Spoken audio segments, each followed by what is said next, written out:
চট্টগ্রাম বিশ্ববিদ্যালয়ে ছাত্রলীগের সভাপতি থেকে 2009 সালে চট্টগ্রামের এমপি হয়ে পান মন্ত্রিত্ব।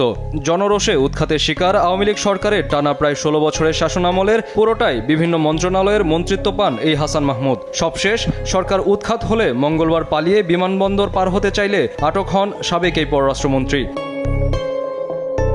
হাসান মাহমুদ আওয়ামী লীগ সরকারের সবচেয়ে বেশি সুবিধাভোগী মন্ত্রী হয়ে কামিয়েছেন কয়েক হাজার কোটি টাকা। চট্টগ্রামে কয়েকশো কোটি টাকায় 3টি 15 তলার বিল্ডিং গড়েন হাসান মাহমুদ। রাজধানীর পিঙ্ক সিটিতেও গড়েন আরও 3টি বাড়ি। এফডিসির পাশে কেনেন শত কোটি টাকা মূল্যের বিশাল বাণিজ্যিক প্লট। শুধু দেশেই সম্পদ গড়েননি, সম্পদ পাচারেও সিদ্ধহস্ত হাসান মাহমুদ। আরব আমিরাত দুবাইয়ের আজমান এলাকার একটি পুরো ল্যান্ড কিনে গড়েন বেশ কয়েকটি বাড়ি। এখানেও দেশ থেকে হাজার কোটি টাকা পাচার করে গড়েন এইসব সম্পত্তি।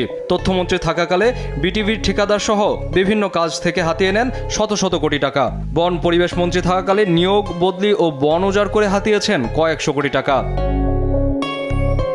হাসান মাহমুদ বিপুল অর্থে একটি বেসরকারি ব্যাংকের পরিচালক শেয়ার কিনেন নিজের ভাইয়ের নামে। সংখ্যালঘু সম্প্রদায়ের সম্পত্তি দখলেও পিছিয়ে নেই হাসান মাহমুদ। চট্টগ্রামের রাঙ্গুনিয়ায় হিন্দু ও বৌদ্ধদের কয়েক একর সম্পত্তি দখল করে নেন হাসান মাহমুদ ও তার ভাই।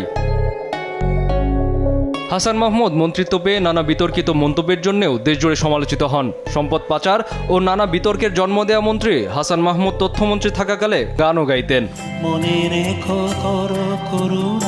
বিতর্কিত হাসান মাহমুদ বন, পরিবেশ ও তথ্য মন্ত্রণালয়ে টানা 16 বছর মন্ত্রী